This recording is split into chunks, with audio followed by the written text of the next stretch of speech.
akenshi iyo umuntu atizeye neza ubwe agaciro ke n'iki, ahora afite ingingimira, bambona bati cyangwa se bari kumbona bati, cyangwa se ibi bintu ndi gukora ni sawa, ese biriya bintu nakoze suku nitwaye se bla bla bla, ibintu nk'ibyo byo kwibaza cyangwa se gukemanga cyane ku bintu wakoze cyangwa se ku gaciro kawe. So akenshi rero bino bintu bishobora gutuma cyangwa se bishobora gushingira ku buryo umuntu agira ute, ku buryo umuntu yibona.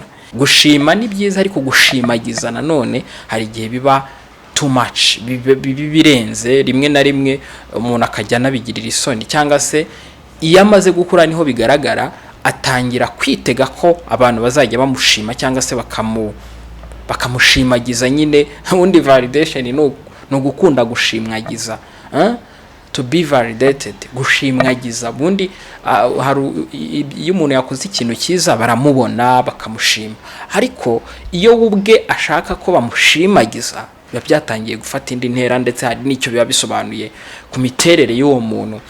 Why you seek validation from others? Iyo niyo topic tugiye kuganiraho no munsi.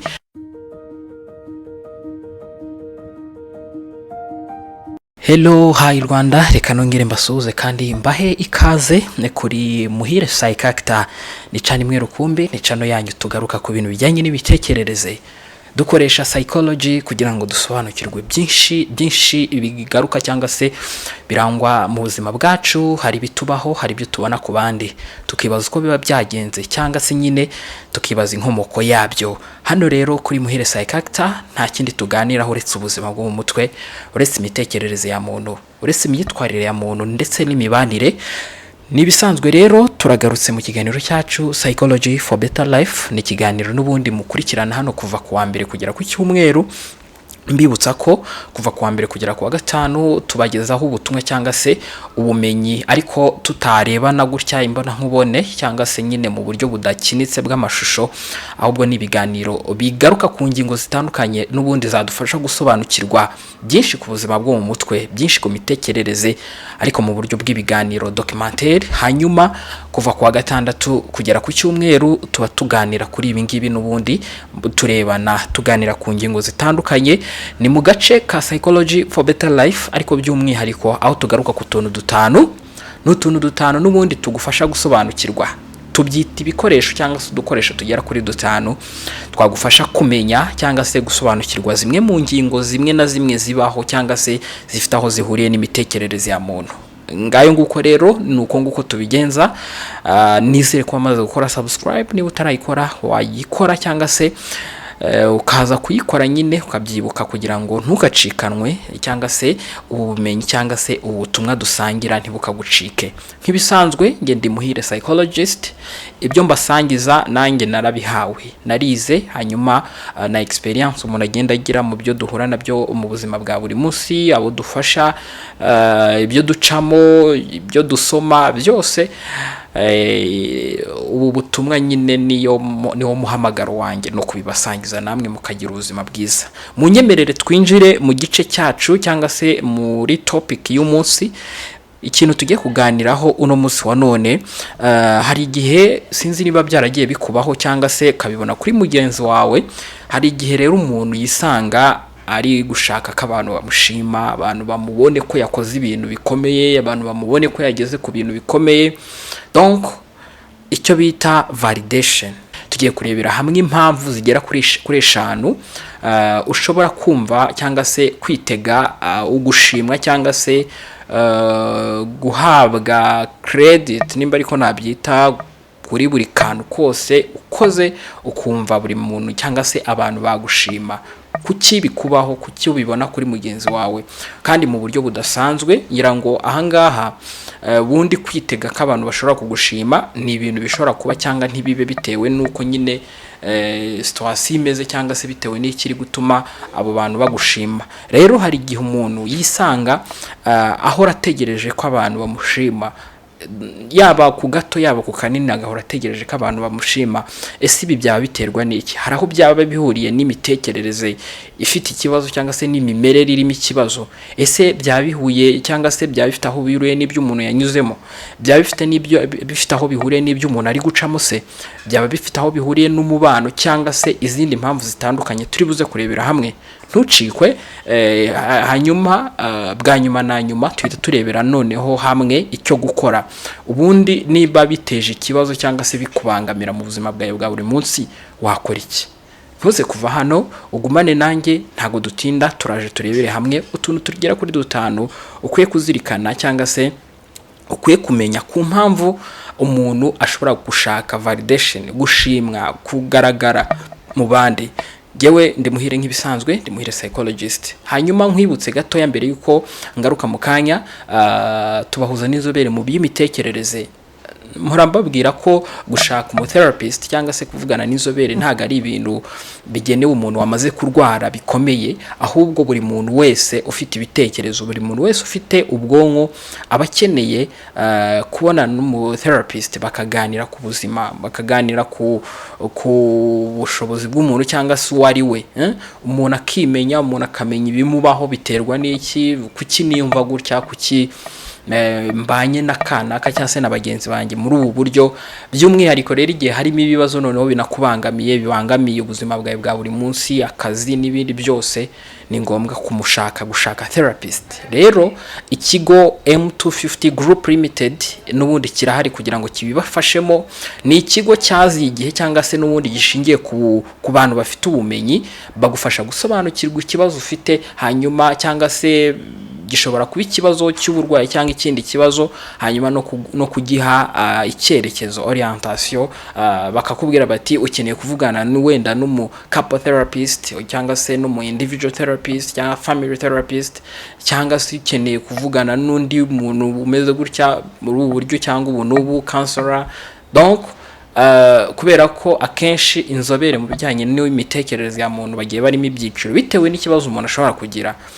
Rero kumenya neza ahantu ushobora kujya ndetse n'ahariho ni ibintu n'ubundi M250 Group Limited yiteguye kukugezaho. Hanyuma turakorana n'ubundi, ni ikigo dukorana cyane, ni ikigo gihari kugira ngo kibibafashemo, tugire ubuzima bwiza, tugire imitekerereze myiza, ibintu birusheho kugenda neza. Hanyuma reka ngaruke mu kanya turebere hamwe kubera iki umuntu yumva ashaka gushimwa iteka, agashimwa n'abantu bose, ku gato cyangwa ku kanini. Biterwa n'iki? Biba byagenze bite? Ese ni ikibazo? Reka ngaruke mu kanya turebere hamwe utuntu tugera kuri 5.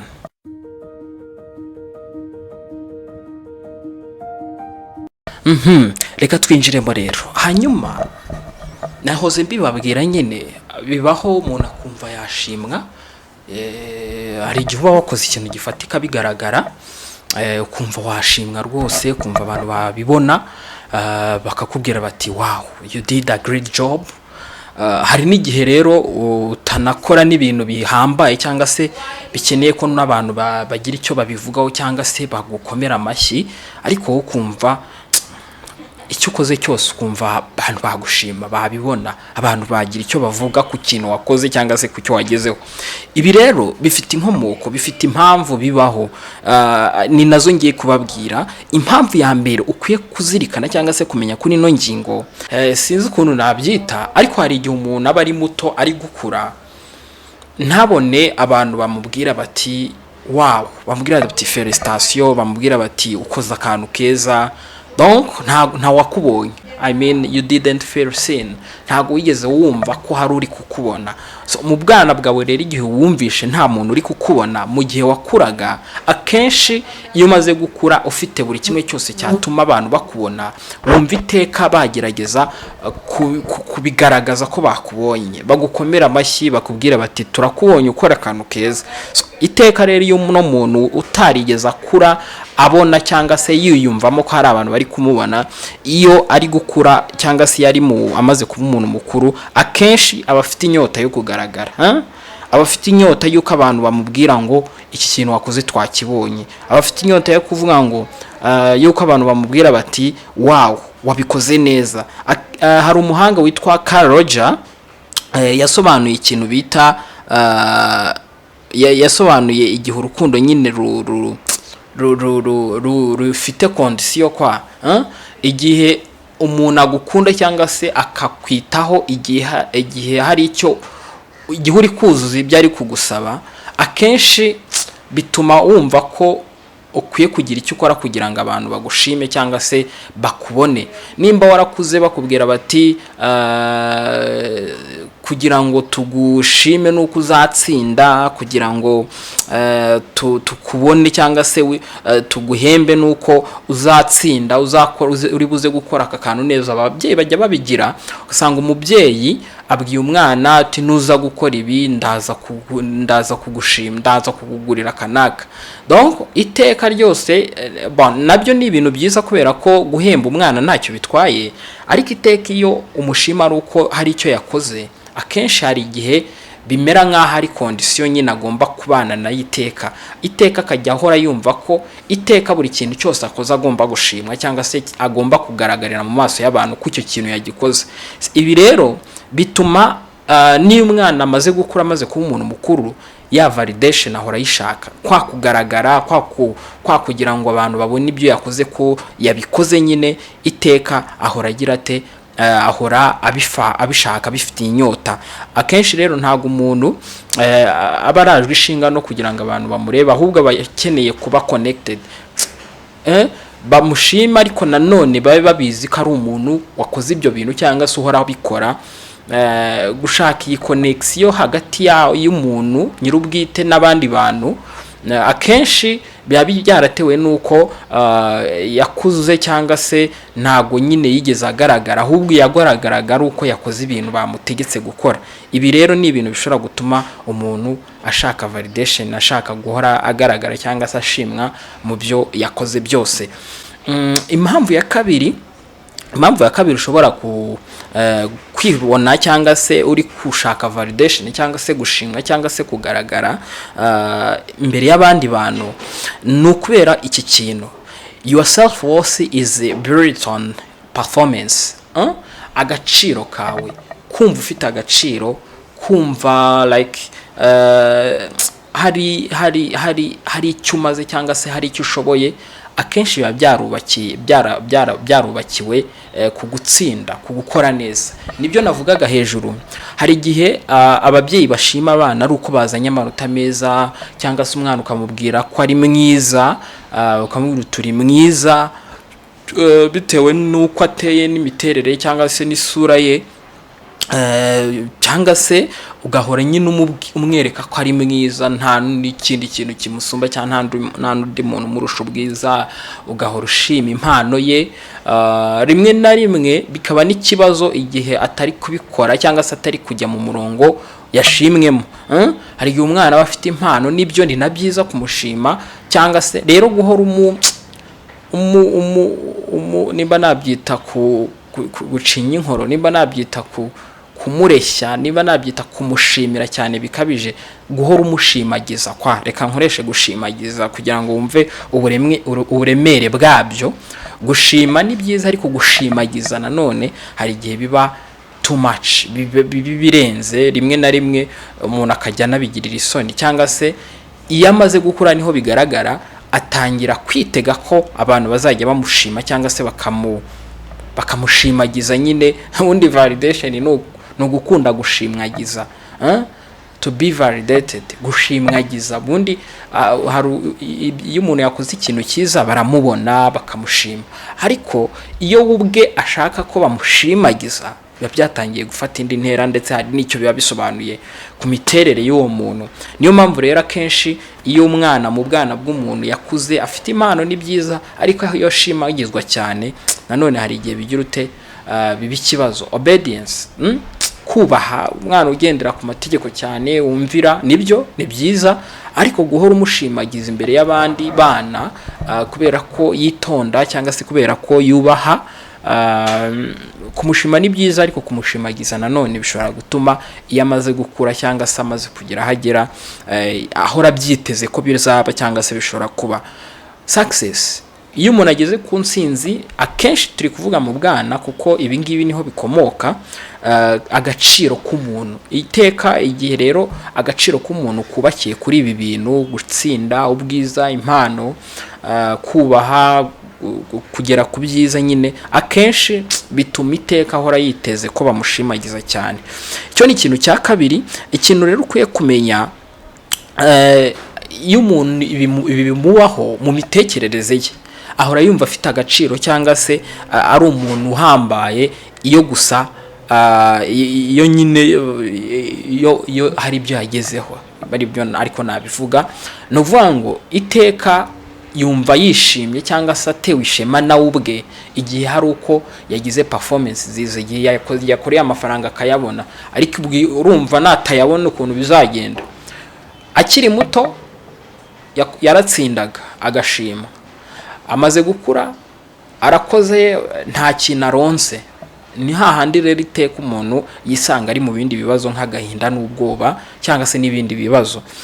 Ubwiza burashira, nibyo bya bindi navugaga mu butoya ari mwiza, gushimwagiza cyane. Iyo umaze gukura ko iminsi igenda itambuka, bwa bwiza cyangwa se bwa buranga bugabanuka cyangwa se buvaho bitewe n'iminsi, utangira kwigirira ipfunwe, utangira kumva nta gaciro ufite. Niyo mpamvu ibi ngibi nubwo ari byiza, gutsinda ni byiza, kuba mwiza ni byiza, kugira impano ni byiza, kubaha ni byiza, ariko igihe uzaba uri muri situation, ubwo ndavuga umuntu amaze gukura akaba ari muri situation itamwemerera bino kubigeraho, atangira kumva aciriritse ndetse akitega ko abantu bari buze kumushima kandi ibyo bintu bitanahari.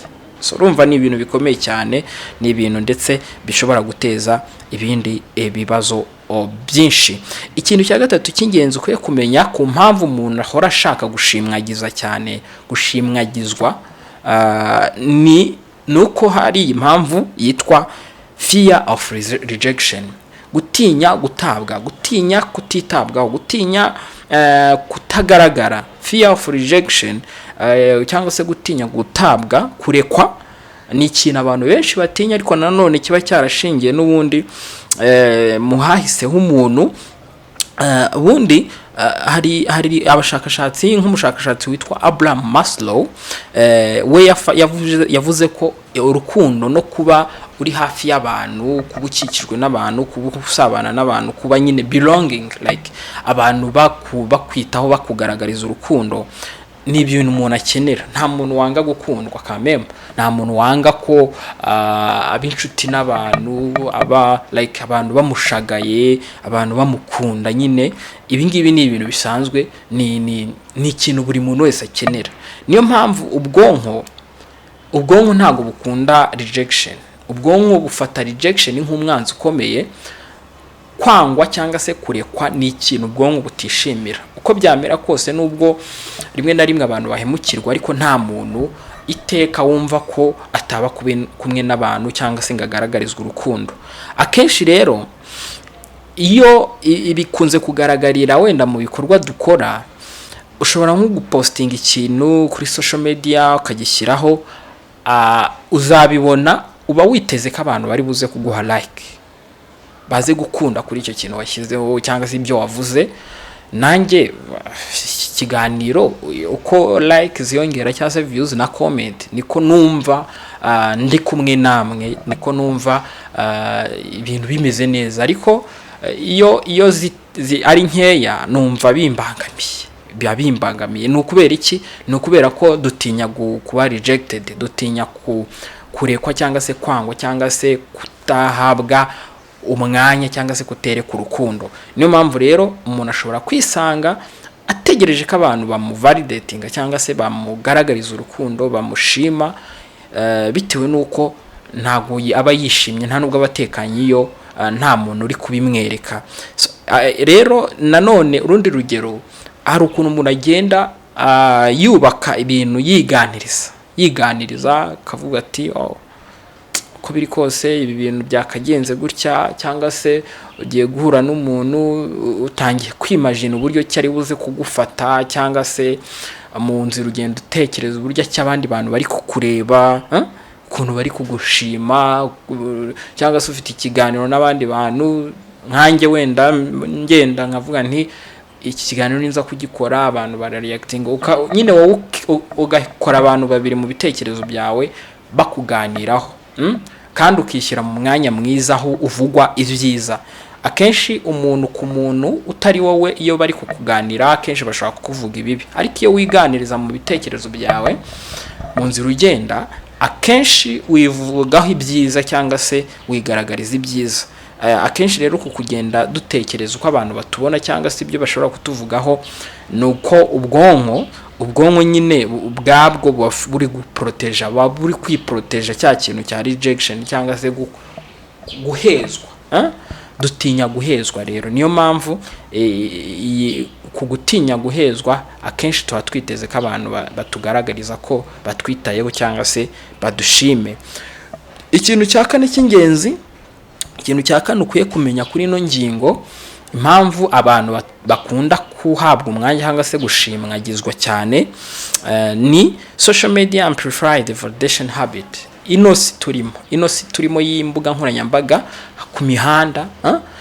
Akenshi buriya icyo bita imbuga nkoranyambaga zitandukanye zirimo Facebook, TikTok, Instagram, X, izi zose ziba zikoze mu buryo abazihanze baba barazikoze mu buryo nyine butuma nyine tugaragarizwa ko turi kwemerwa kwa cyangwa se gushimwa. Niyo mpamvu nyine habaho uburyo bwa share, like, comment.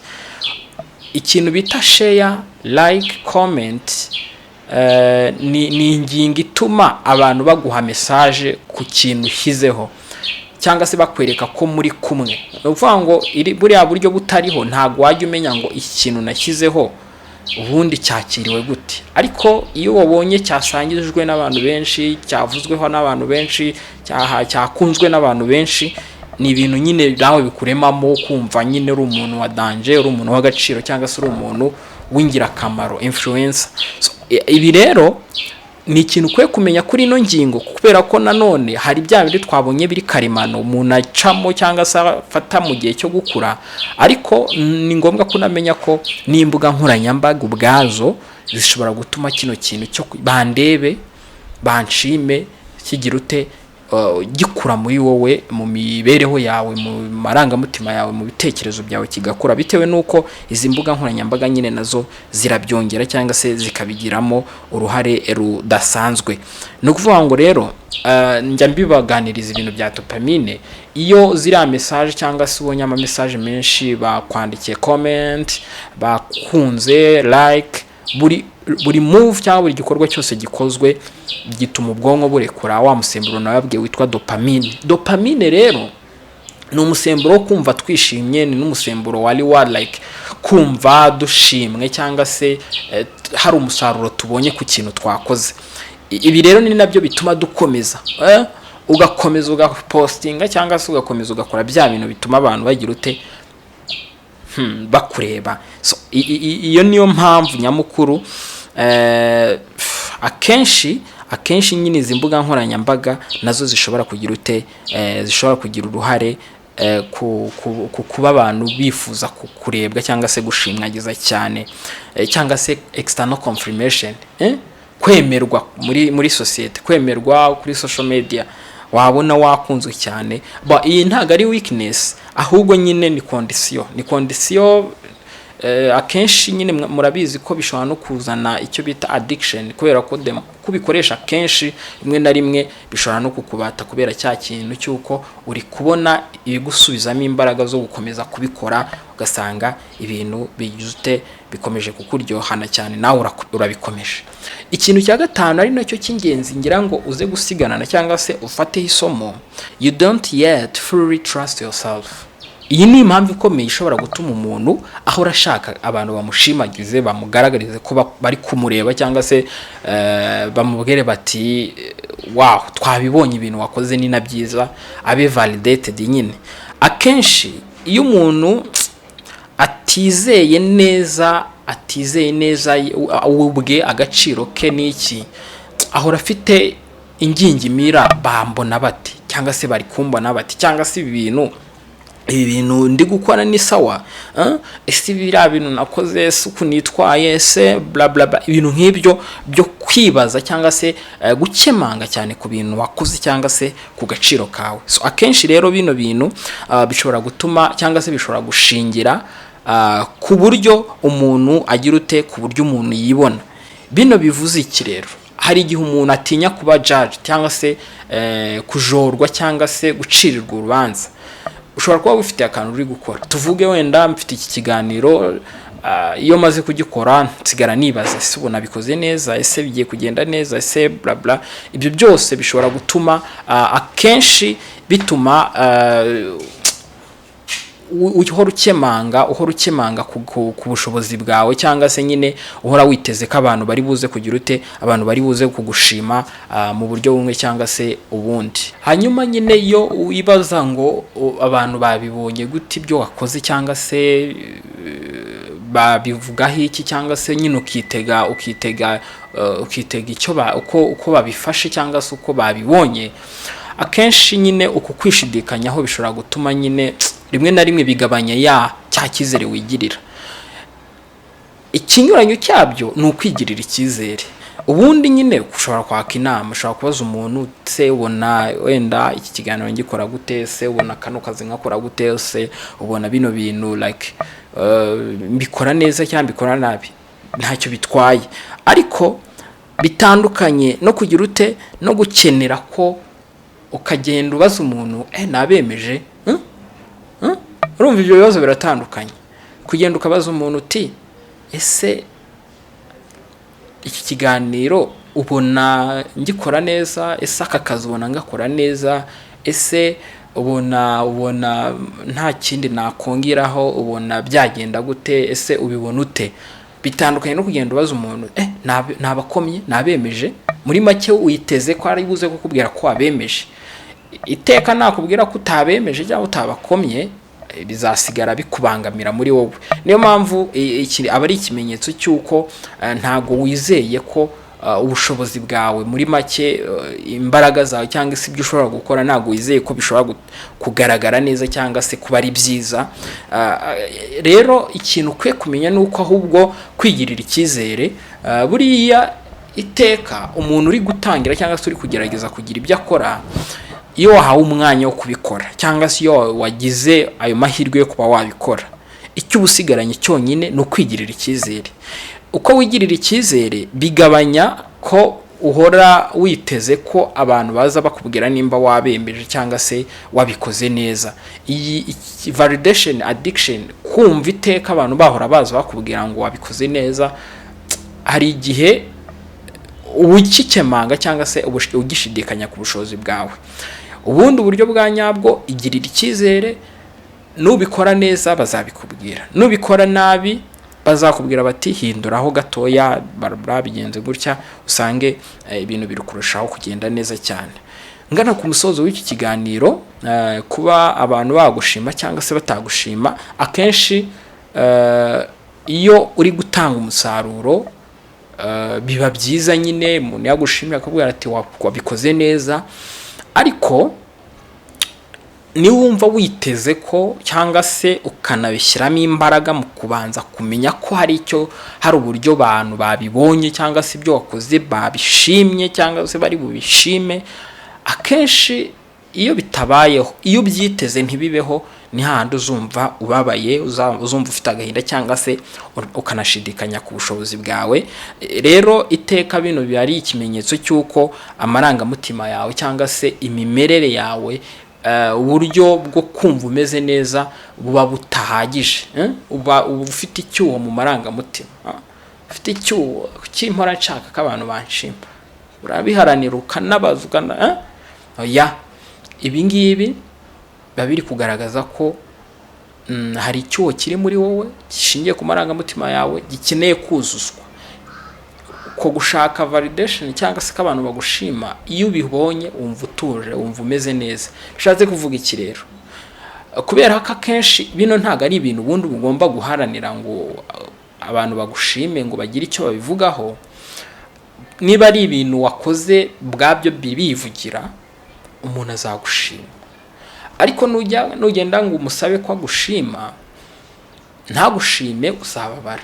Biba byiza rero iyo umaze kubona ko bino bintu bikubaho cyane, gushaka ubufasha ukubaka ugukomera cyangwa se ubudaheranwa kuri icyo cyuho kiba cyaraje. Urumva ko twagiye tubona ko hari igihe biba bishingiye mu hahise, ukamenya uburyo bwo guhangana nabyo. Nimba uhora uteka ubasaba abantu ko bagushima, rimwe na rimwe ntibanagushime cyangwa se bakakujajinga, bakagucira urubanza, bikakubabaza. Ni ngombwa ngo wige guhangana n'iyo mimerere, ube umuntu ufitiye icyizere, ube umuntu ukora ikintu ubwacyo kikivugira ukuruta uko we yagitiza umurindi cyangwa akajya kugishakira abaterankunga bo kugishima. So nahangaha ngiye gusoreza mvuga ngo iyo confidence cyangwa se iyo kwigirira icyizere kwawe bishingira ku bandi bantu, akenshi amahoro urayabura, amahoro yo mu mutima, kumva utekanye, kumva uri umuntu ukomeye biragabanuka. Gushaka ko icyizere cyawe gishingira ku bandi bantu biri kukugabanyiriza kumva umeze neza muri wowe, kumva wiyubashye, kumva wifitiye icyizere cyangwa se wizeye ubushobozi bwawe. Icy'ingenzi aho kugira ngo ubaze abantu ngo munshime cyangwa se munshimagize, ibaze ngo njye ubwanjye ndishimye cyangwa se nakwishimira cyangwa se mbona ko nkomeye. Banza ubyibaze muri wowe mbere y'uko ubaza umuntu ngo ndakomeye. Ibaze ngo njye ubwanjye ahubwo ndakomeye. Mbere y'uko ubaza umuntu ngo ibi bintu nabishobora, banza wowe ubaze muri wowe indani ngo ibi bintu nabishobora. Muri make confidence cyangwa se kwigirira icyizere, kwizera ubushobozi bwawe bigomba kuguheraho kuruta uko ugenda ukabaza abandi ngo mumbona gute cyangwa se ibi bintu mubimbonaho gute. Wowe banza wowe ubwawe wiheremo imbere muri wowe uvuga uti ubundi ibintu niyumva gute kuri izi ngingo zitandukanye. Nsoreje iki kiganiro mbibutsa ko tubahuza n'inzobere mu by'imitekerereze ya muntu.